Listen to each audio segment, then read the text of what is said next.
भारत की लगभग 15 दिन से एक ही मांग थी कि बदला होना चाहिए पूरा, और ऑपरेशन सिंदूर के जरिए वो जो 26 निर्दोष लोग मारे गए थे, धर्म पूछकर जिनको मारा गया था, उनका बदला अब ले लिया गया है।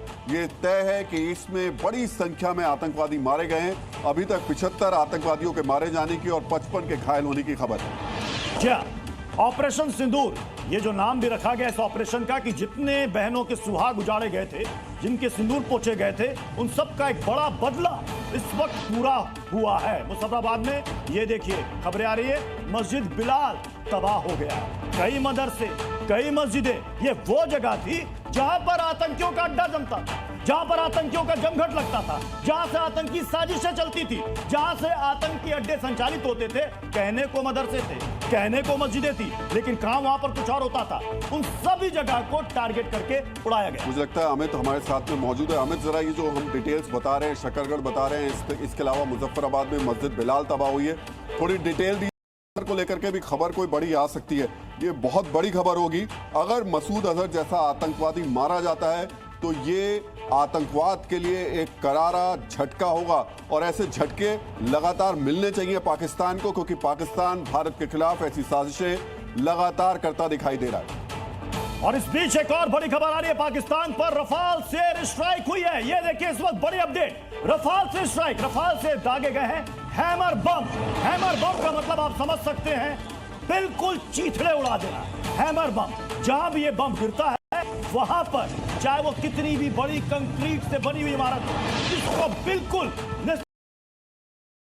अंदाजा लगा सकते हैं कि जो हम कह रहे हैं, नौ ठिकाने, पिन पॉइंटेड, टारगेटेड। इसका मतलब कितनी बड़ी तबाही वहां पर हुई होगी। प्रत्युष, बहुत ही सोची समझी रणनीति के साथ में भारत ने स्ट्राइक की है।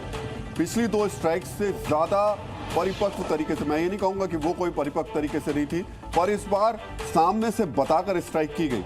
पाकिस्तान की सेना 15 दिन से पूरी दुनिया को ये बताने की कोशिश कर रही थी। जनरल मुनीर अपनी सेना के बीच में बैंड बाजा लेकर बॉर्डर पे गाना गा रहे थे, ये बता रहे थे कि देखिए हम वहां पर मौजूद हैं और मुंह तोड़ जवाब दिया जाएगा।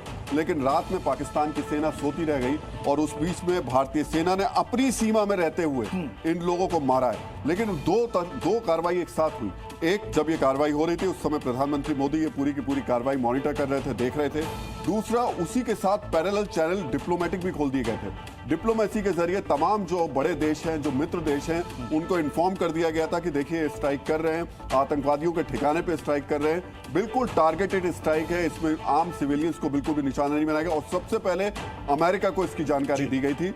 अमेरिका का बहुत ही पॉजिटिव रिस्पॉन्स इस पर देखने को मिला है। जितने भी अभी तक इंटरनेशनल रिस्पॉन्स आ रहे हैं, वो भारत की इस कार्रवाई के समर्थन में है। वो कह रहे हैं कि भारत ने सही कदम उठाया। अमेरिका बार बार ये बात कह भी रहा था, और आज उसने फिर इस स्ट्राइक के बाद कही कि ये कदम जरूरी था। लेकिन इसमें एक नई बात यह है कि पाकिस्तान ने पहली मर्तबा माना है स्ट्राइक हुई है। जैसे स्ट्राइक हुई, पाकिस्तान की तरफ से बयान आ गया कि स्ट्राइक हुई है, लेकिन वो ये प्रोपेगेंडा कर रहा है रिहायशी इलाकों को। एक चीज और इंटरेस्टिंग हो रही है, देखिए लगातार अब धीरे धीरे चेंज कर रहे हैं। पहले 5 बोल रहे थे, अब 6 की बात स्वीकार कर रहे हैं, जबकि इंडियन आर्मी कह रही है 9 जगहों पर। 9 जगहों पर देखिए पाकिस्तान की तरफ से अब ये बयान में आपको धीरे धीरे यू टर्न भी नजर आएगा।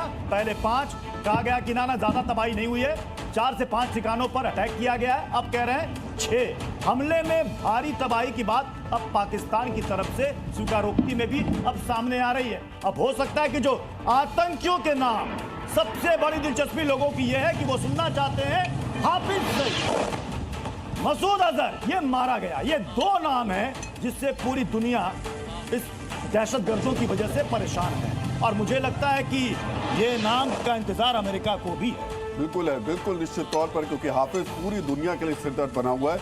लेकिन उस सब के बीच में देखिए जो स्क्रीन पर हम तस्वीरें दिखा रहे हैं, कैसे भारतीय मिसाइल्स ने आतंकियों के ठिकाने को नेस्ता नाबूद किया।